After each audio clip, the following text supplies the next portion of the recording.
Hey, welcome back to Dad Space, the podcast for dads by dads. And hey, wait a second. I'm a dad. You're a dad. Well, this is Dad Space. Then we're in the right space. You and I are in the right spot. Hey, welcome to the show. I want to talk today and focus our attention on this topic. I'm seeing it in the world, in and around my community and friends and family, and I want to just raise a little flag here and wave it for everyone to see. When parents aren't getting along, the impact it has on relationships and family. When mom and dad, when the parents aren't communicating, aren't connecting, and there's something happening there, and the fallout, the ripple effect, the dam breaking into our lives, into the lives of our kids. And so that's what we're going to talk about on the show. Glad you're here. Now, TikTok always kind of feeds me dad space type stuff, dad topics, dad things, and it's always giving me more nudges to come to the mic and have a conversation with you around being a great dad. And we're all at different journeys, we're all at different stages. And for many of us, we're in a relationship. We have a partner, and this partner and I, we navigate life, we raise our kids, we do things to help create a world for our family. Now, you have a relationship going on between you and your partner, right? And that relationship has tentacles that kind of reach out from you into the world, affecting your job, your family, relationships, community, neighbors, and most importantly, your kids. And as we navigate a life of trying to get along and love and support our partner, when things aren't going great, there's a ripple effect that really can upset a lot of things in our world and have a really huge impact on our kids. And the one thing, we always kind of frame all this conversation around the negative side of when relationships fall apart. But if we could just pause for a second and go, well, what if the relationships were really, really good? Like, things are really good. I think equally that spreads out into our relationships with our family, our kids, our community. When things are going great at home, relationships going well, there's love, respect, there's care, communication. You and your partner, you're just doing things really well. You're really clicking and things are like the best they've ever been. That equally has an impact on your world. So it's not all negative. And if we can develop and maintain that relationship, it's really important. I remember somebody telling me early on, as a single guy, from a married perspective, there's 3 people in your relationship: you, your partner, and the relationship itself. And all 3 of them need attention. So don't be self-centered on yourself and ignore your partner and the relationship. Don't focus just on your partner and ignore the relationship. Don't just focus on the relationship. Don't just focus on your partner. All 3 require your attention equally. So keep that in mind as you navigate life. Now, one of these clips I mentioned that keeps getting fed to me on TikTok, it's kind of a satirical look on a relationship. Okay, so understand, there might be some things that you're going to hear in this. It's meant to be really, they say, tongue-in-cheek. It's meant to be kind of a spoof of a relationship between a couple, husband and wife, as they talk about their relationship and the impacts of their relationship.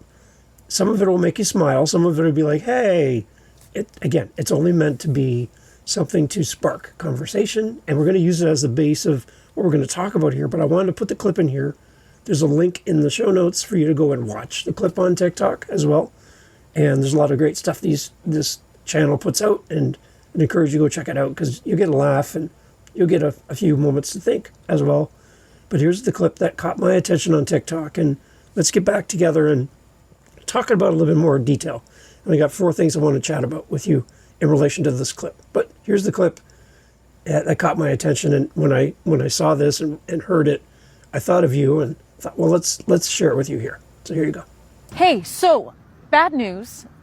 I'm absolutely miserable with you. Oh my God. Yeah, I'm just having the worst time. Well, it's funny you should bring that up because I'm also having a terrible time. Just just on a daily basis. Oh, you are? Yeah, no, I'll be honest. This has not been fun. I think we're an ill-suited match. I don't want to be around you at all. That's not great. No, I think I'd prefer to not be your wife. Oh, yeah, no, I prefer that as well. Because when you talk, the sound of your voice makes me feel like my ears are bleeding. Ooh, that's not good.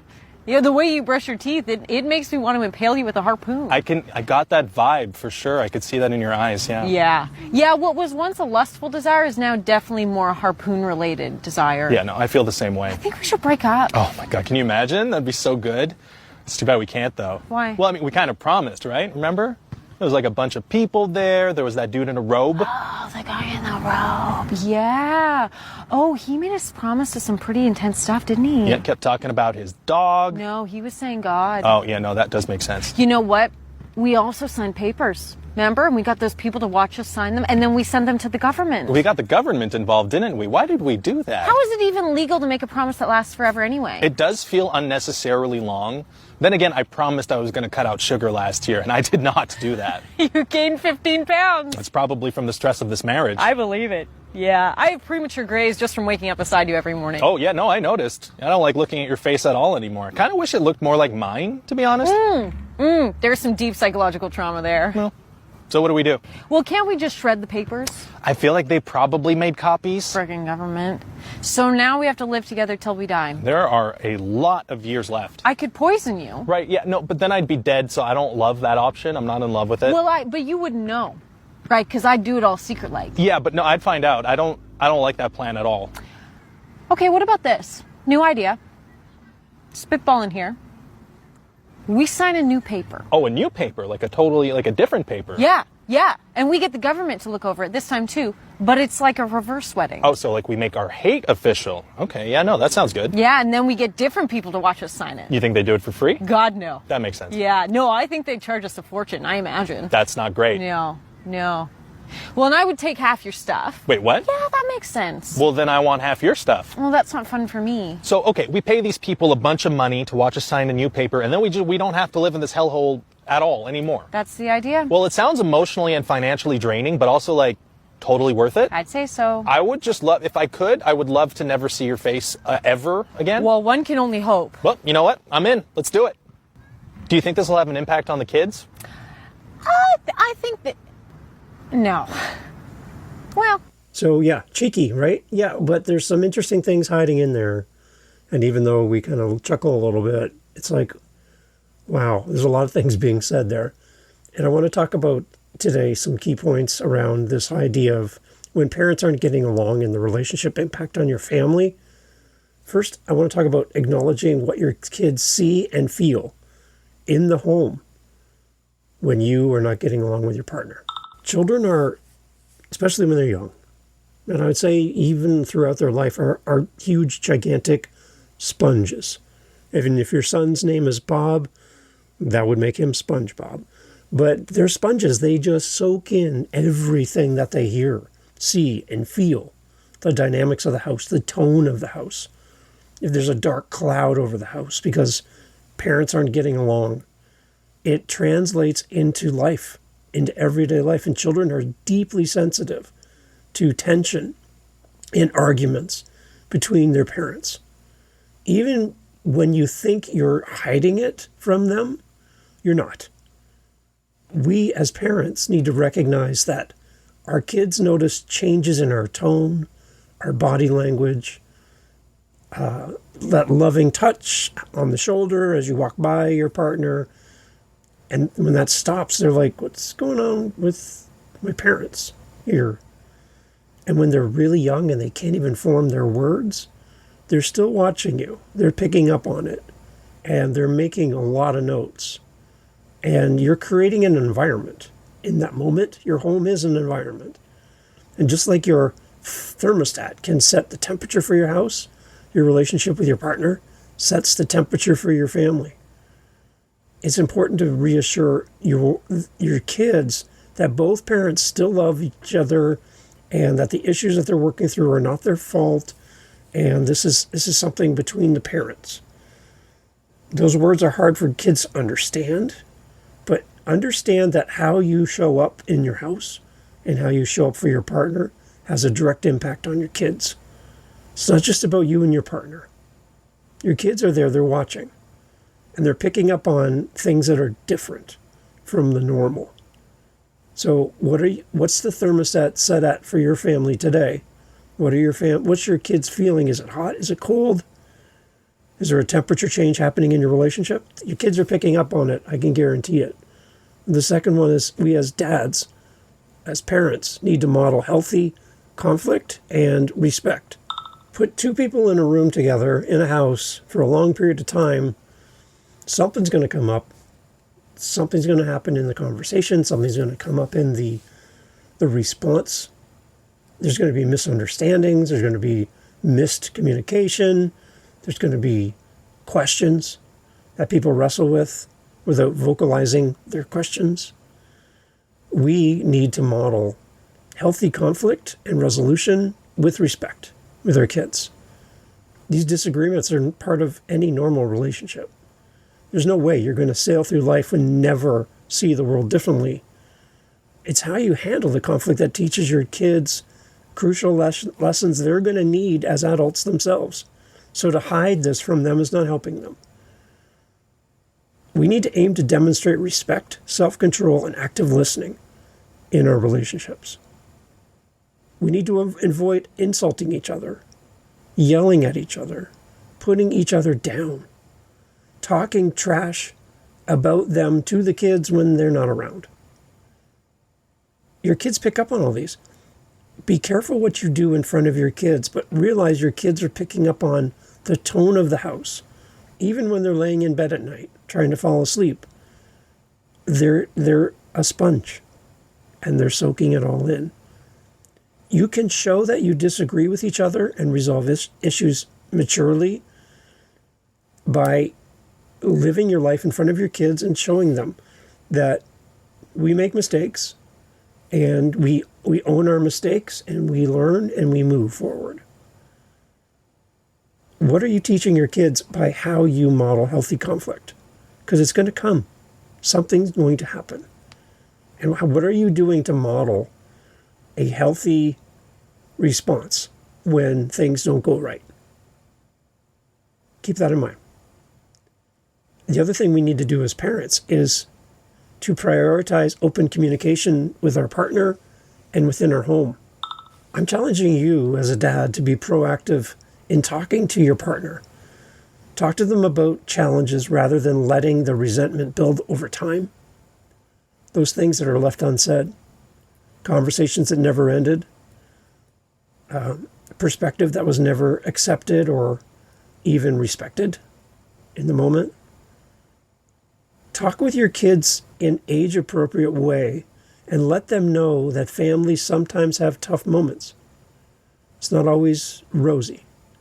But working together as a team within this family, it's important for all of us to learn from each other and give each other grace.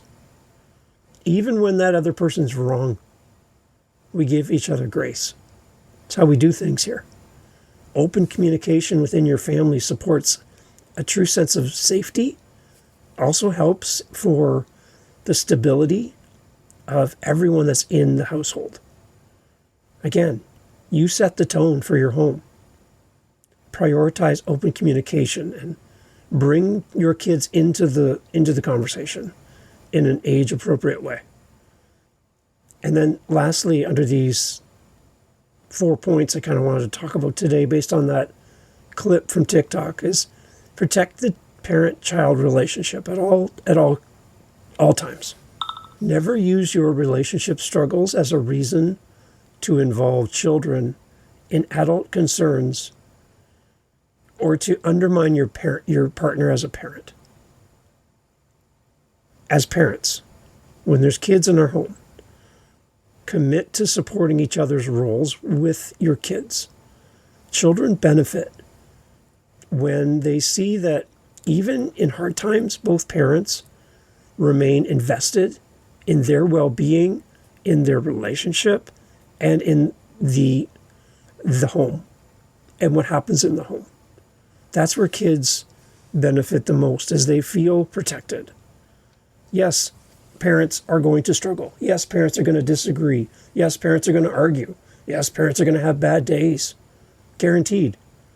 But we need to protect the parent-child relationship at all costs. An encouragement to you as a dad. Be honest about your difficulties.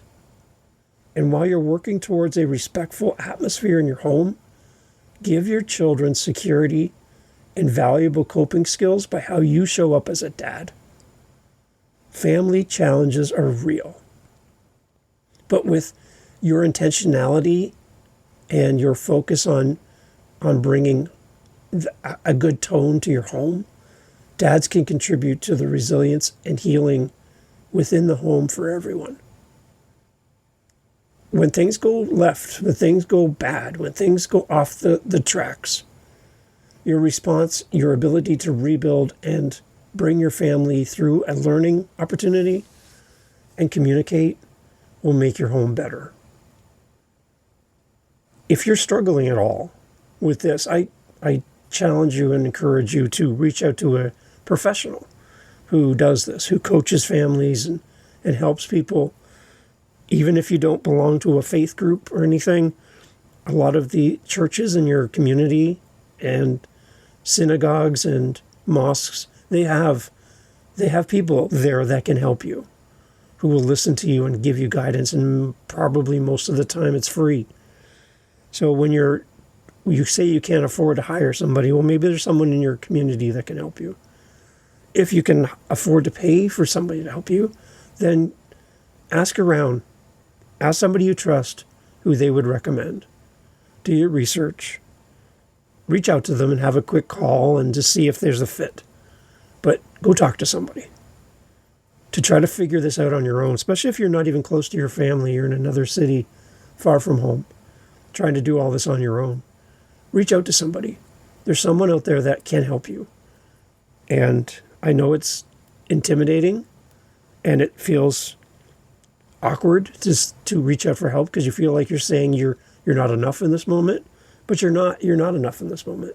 You don't have the tools that they have, and a professional can definitely help you. I'm not a professional in this. I'm a podcaster. I'm a dad. I've done lots of coaching with people in the past, but I'm not licensed anywhere to do any of this. I'm just going to bring the conversation to you and encourage you to seek out the right people for you that can help you to move to the next stage. But do what you can to bring your home into some sense of normalcy and a good tone, and lower the temperature if it's really, really getting hot in there. You control that. So you control yourself. And remember, the three people in your relationship, there's you, there's your partner, and then there's the relationship itself. And all three of those are your priority at the same time. If you need any help, if you want to chat and have a coffee chat together, happy to do that anytime. Over at dadspace.ca, you can reach out. I'd love to connect and grab a coffee virtually together and talk about your dad's story. And it doesn't even have to come on the podcast. But if you need to talk to somebody, happy to do so. dadspace.ca. Thanks for listening. And remember, your kids are watching. They're sponges. They're soaking it all in. So let them soak in the good stuff. Okay? Take care. So thanks for being here. Thank you for listening to Dad Space. I really, really appreciate you being here. If this is your first time or you're coming back and back and back, it's great. Now, I am on a mission to talk to as many dads as I can through the show and connecting with you. You get to hear my voice by pressing play. I want to hear your voice by going to dadspace.ca and leaving me a voice message. I'd love to hear from you. And I'm on a mission to talk to 5 dads every month. 5 dads. 30 minutes maybe, tops, where we get together and just talk about maybe what you're getting out of the podcast, maybe how I can serve you in the content or with guests or topics, and just to hear from you. To hear from you as a listener would be outstanding. So go to dadspace.ca. There is a link right there where you can click on it and you can jump into my SpeakPipe link It leaves a voice. You can leave a voice message, which comes to me in an email. I can respond to you directly in voicemail, or I can have you maybe even come on the show as a guest. It's completely up to you, whatever you feel comfortable with. But I'm here for you, and I'm so grateful that you're still here listening to this. So go to dadspace.ca and either let's get you on the show, or let's you and I sit down with the calendar invite on my website, and let's just have a conversation, one dad to another. Thank you for listening, and thank you for being here. Take care.